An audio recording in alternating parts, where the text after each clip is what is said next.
വിഷ്ണു, ഇന്ന് നമ്മൾ എങ്ങോട്ടാ പോകുന്നത്? ഇന്ന് നമ്മൾ പോകുന്നത് ദൈവമേട്. അവിടെ എങ്ങനെയുള്ള? അവിടെ നമുക്ക് സുമേഷേട്ടൻ്റെ വീട്ടിൽ പോയാലോ?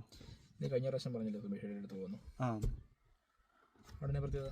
അവിടെ പ്രത്യേകത എന്ന് പറയുമ്പം അവിടെ പുള്ളി ഒരു കൃഷിക്കാരനാണ്, പഴയൊരു കൃഷിക്കാരനാണ് പുള്ളി. അവിടെ നിറച്ചും ഫാമും പിന്നെ പുള്ളിയുടെ ആടും കോഴിയും. പുള്ളി പ്രത്യേക സ്ഥാനം എന്ന് വെച്ചാൽ ഗിനിപ്പന്നി ഉണ്ട്. എന്നുവെച്ചാൽ ഗിനിപ്പന്നി അല്ലേ? ആ, അങ്ങനെ ആരും കാണാത്ത സാധനമായിരിക്കും ഗിനിപ്പന്നി. പിന്നെ പുള്ളി അവിടെ ഒരു റിസോർട്ട് നോക്കുന്നുണ്ട്. നമുക്ക് റിസോർട്ടും കൂടി നോക്കിയിട്ട് വരാം. നമ്മൾ എത്തിയിരിക്കുന്നത് നമ്മുടെ ഇടുക്കി ജില്ലയിലെ പെരിഞ്ചാംകുട്ടിക്കടുത്ത് ദൈവമേട് എന്ന് പറഞ്ഞ സ്ഥലമുണ്ട് കേട്ടോ. അവിടെയാണേ നമ്മുടെ സുമേഷേൻ്റെ വീടാണിത്. സുമേഷേൻ്റെ ഫാമും കുറച്ച് കാര്യങ്ങളൊക്കെ നമുക്ക് കാണാം. ഞങ്ങൾ ആദ്യം ഇവിടെ വന്നപ്പോൾ തന്നെ ഞങ്ങൾ കണ്ട 2 കില്ലാടികളാട്ടോ. സുമേഷേൻ്റെ ഒരു പശുവിനെ കൊടുക്കുന്ന തിരക്കിലായിരുന്നേ. നിൽക്കുന്നത് സുമേഷേൻ്റെ ഫാമിലാണ് കേട്ടോ, പശു ഫാമിൽ. ഏകദേശം ഒരു 30ഓളം പശുക്കൾ ഇപ്പോൾ ഇവിടെ തന്നെ ഉണ്ട് കേട്ടോ. 50 പശുക്കൾ മേലുണ്ടായിരുന്നു എന്നാണ് സുമേഷേട്ടൻ പറഞ്ഞത്. ഇത് കൂടാതെ പുറത്ത് വേറൊരു കൂടും കൂടെ ഉണ്ട് കേട്ടോ. പാലൊക്കെ ഇവിടെ വന്ന് കളക്ട് ചെയ്യുകയാണ് ചെയ്യുന്നത്.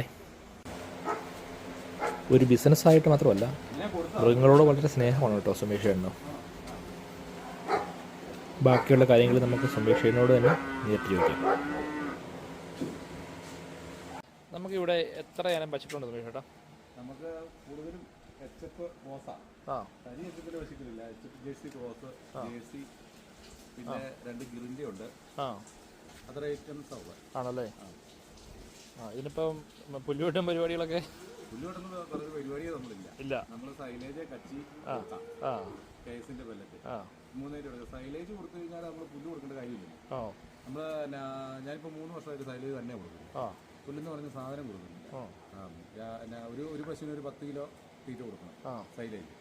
ഒരു 25 ലിറ്റർ കറക്കുന്ന പശു, 2 തരം കൂടി 25 ലിറ്റർ കറക്കുന്ന പശുവാണെങ്കിൽ രാവിലെ ഒരു 4 കിലോ പെല്ലറ്റ്, വൈകിട്ട് ഒരു 4 കിലോ പെല്ലറ്റ്, ഒരു 20 കിലോ സൈലേജ്. പിന്നെ കച്ചി നമ്മൾ അതിൻ്റെ ഒരു പേരിന് മാത്രം കുറച്ച് ശകലം കൊടുക്കും. ഇത്ര എണ്ണത്തിനും കൂടി 2 കെട്ട് കച്ചി ഒരു ദിവസം കൊടുക്കും. എത്ര പശുക്കളുണ്ടോ മൊത്തം? നമുക്ക് 30 പേര്. 30 പേരല്ലേ? ഇത് അറവേല് ഒരു 18 പേര് ആണല്ലേ? സുമേഷേട്ടൻ തന്നെയാണോ ഇത് എല്ലാം? അല്ല, ഒരു പണിക്കാരും കൂടെ ഉണ്ട്. ആണല്ലേ? പുള്ളിയും കൂടെ ഉണ്ട്. ആണല്ലേ? നമുക്കിതിനെ വിൽക്കാനുള്ള എങ്ങനെയാ? നമ്മളങ്ങനെ കച്ചവടമായിട്ടില്ല. ഇല്ല അല്ലേ? ഇല്ല. അത്യാവശ്യം എന്തെങ്കിലുമൊക്കെ മാറിയെടുക്കേണ്ടതൊക്കെ ഉണ്ടെങ്കിൽ അങ്ങനെ മാറിയെടുക്കുന്നല്ലാതെ കച്ചവടമായിട്ട് രീതിയില്ല. ഇല്ല അല്ലേ? കറക്കുക, പാല് കൊടുക്കുക, അങ്ങനെയുള്ള പരിപാടി. ശരി. സുമേഷേട്ടന് പശുക്കൾ മാത്രമല്ല കേട്ടോ, വേറെയും കുറച്ച് കൂട്ടുകാരുണ്ട്.